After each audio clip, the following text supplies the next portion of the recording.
What's up, YouTube? Got a Chevy Equinox here. This is a 2013. We got the dry propeller shaft right there, and we got the car up in the lift, and we're gonna replace these two. I already got that one. I'm gonna show you exactly how I took it off, and the new shaft is gonna come with new bolts. So pretty much you fix them up just like that, and there's a part number here right there. Advanced auto. This is dormant. There you go. Those are the parts numbers you need. But bada bing, bada boom, it's out. It took me 20 minutes to take this out. Most of my time went on finding the tools. So you got 4 bolts, 1 2 3 4. They go in here, 1 2 3 4. Make sure you mark it before that if you're gonna just take the one out. But really, if you mark it, it's not gonna matter on the new one. And I did mark it, and there's a weight there. I'm gonna go by the weight. And then you got a whole bunch of bolts over there that I got on the floor. But we got new ones coming in, so if you could take those off, the whole thing from that end, the coupler is not gonna come out because it's a big cup. So what you need to do is take this side out. You could pry this one out of here, and once you take off these 2 bolts, these are 13 millimeters, and those are 8 millimeter, I believe. I'll just make sure over there.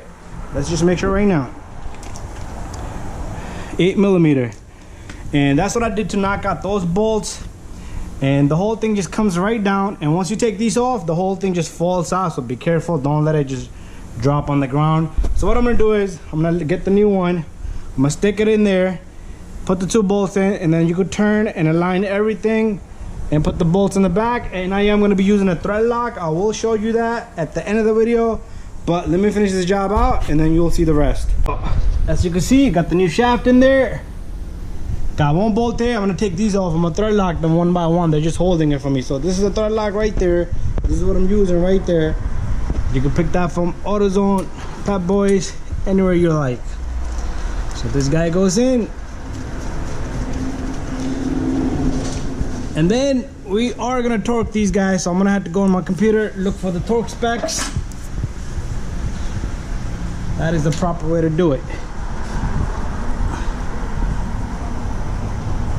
Little bit right on the edge, because the front part doesn't even grab, so it's only the edge that grabs, right close to the head of the bolt. Let me see if I can get this one from right there. And then I'm gonna spin it some more.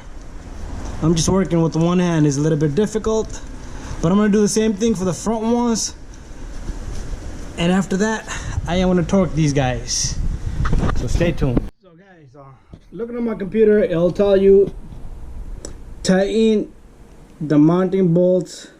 This is the front to 35, the center bolt to 19. That's the center bearing that's holding it, and then you got the rear bolts, tighten them to 37. So it's 35, 25, 37. That's the torque spec on these guys. So make sure you tighten it. Everything should be good after that, and you should be all set.